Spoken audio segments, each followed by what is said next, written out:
Bonjour à tous et bienvenue sur boursicoté.com pour cette nouvelle analyse technique du CAC 40 en point matinal avec une séance qui reprend avec un biais plutôt baissier, puisque après donc une Fed malgré même une Fed qui a annoncé ne pas vouloir perturber les marchés, de nouvelles tensions autour de la frontière en Ukraine équilibrent un petit peu tout ça, et donc on reste ici sous la zone des 7015 points, c'était la zone à surveiller suite donc justement à l'installation de ce rebond technique, et on voit que l'on est toujours ici dans une phase d'hésitation avec des tests de cette zone horizontale mais qui ne parviennent pas à la franchir.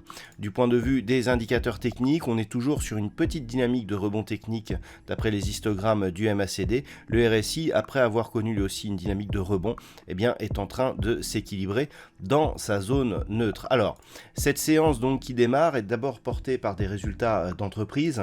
Dans les plus fortes hausses de l'indice, nous avons notamment Kering et Carrefour, qui ont donc diffusé des résultats supérieurs aux attentes. On a aussi de belles progressions telles que Dassault Systèmes, Hermès et Capgemini. Alors, par rapport à cela, la Fed a rassuré hier, c'est-à-dire que il y a eu des déclarations qui ont été faites selon lesquelles la Fed ne voulait pas perturber les marchés et donc la reprise du mouvement. Donc on peut s'attendre à une hausse des taux d'intérêt et un arrêt des achats d'actifs, mais qui se ferait avec une certaine progressivité. Donc cela était en mesure d'aider à une progression des marchés, mais de nouvelles tensions autour de l'Ukraine, avec notamment des tirs qui auraient été échangés au niveau de la frontière, est venu compenser tout ça. Et donc nous avons une configuration technique ici dans cette unité de temps 4 heures, avec donc une impulsion ici qui a provoqué une sortie des bandes de Bollinger. On est venu ici tester cette bande de Bollinger inférieure. Le rebond technique ne provoque qu'une stabilisation au niveau ici des moyennes mobiles, et notamment la moyenne mobile 20 exponentielle qui agit toujours comme résistance. Donc on est toujours dans un flux baissier.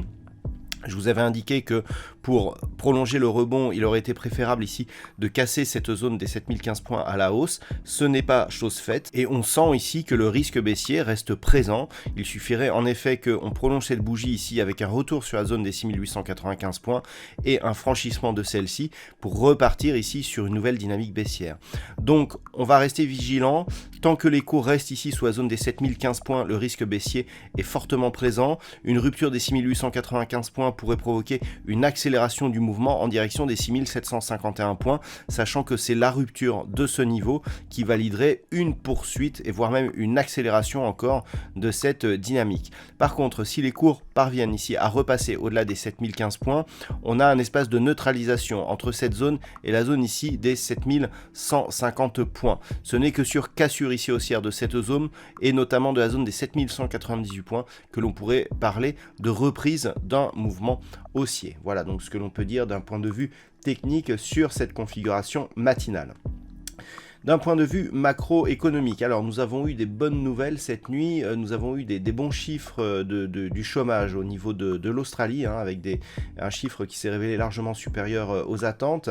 Nous avons eu quelques mouvements au niveau de l'euro, et ce matin, donc, nous avons le sommet des dirigeants de l'Union européenne qui pourrait faire des déclarations autour des 11h.